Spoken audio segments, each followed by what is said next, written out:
And I would like to bring up Becky Payne. And Becky is a writer.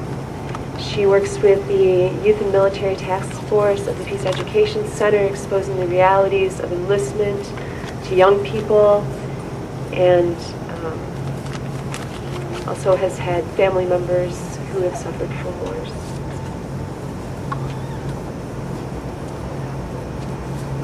Thank you, Kathy.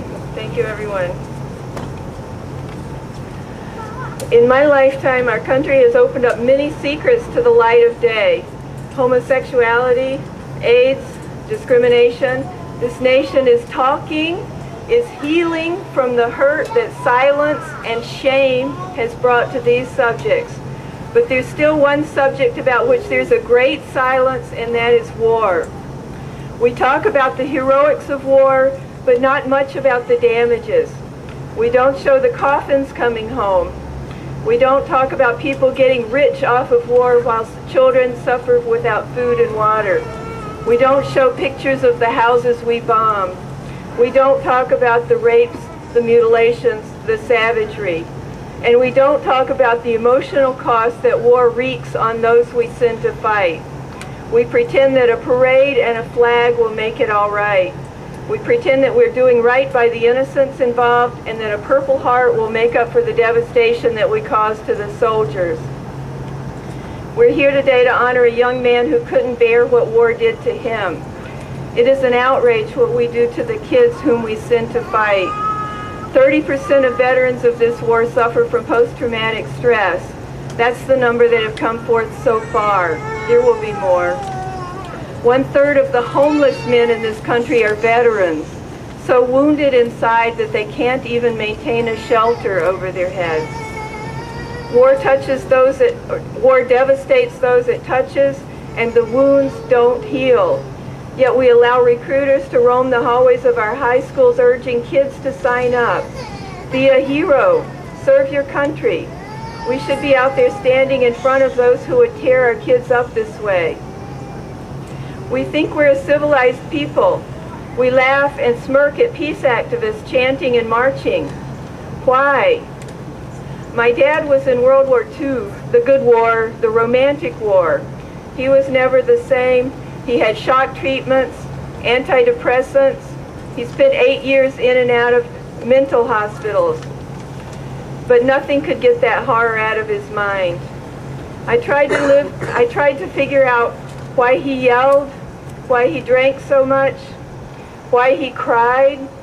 I wanted to love him, but he wasn't really there. Later, I fell in love with a Vietnam veteran. He would fly into rages and threaten to kill the meter reader. Our kids grew up saying, "Oh, there goes Dad again." It is unnatural to kill people. It is unnatural to drive tanks over houses and drop bombs on cities. You can't harden kids up for this. It is unnatural to give your morals to someone else who will order you to kill. The ones who suffer when they come home, they're the ones with a strong conscience. The sad thing is they are so alone in their pain, and we leave them in it. We don't know what to do. We don't think it's our problem. While these kids try to fit in with their horrible memories running through their heads, we pull down our blinders. The pain that Ben and the other veterans thought was theirs alone belongs on our shoulders. This is society's problem. If we all had to live with our share of the horror that lives in our soldiers' hearts, we might find other ways to solve national problems. Instead of scoffing at peace people marching with their signs and drums, we should scoff at the idea of sending kids to shoot each other to resolve national issues.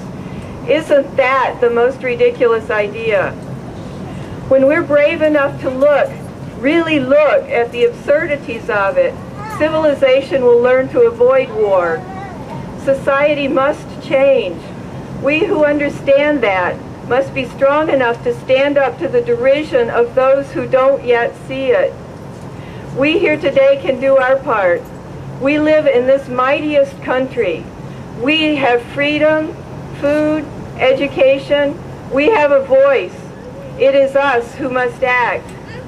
Let us think and educate and talk for nonviolent solutions.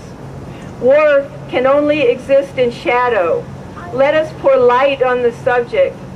Let us remember the tragedy of Ben and my dad and the others like them and use that as a catalyst to start acting. We have the knowledge and we have the power. We can each do our part. Thank you.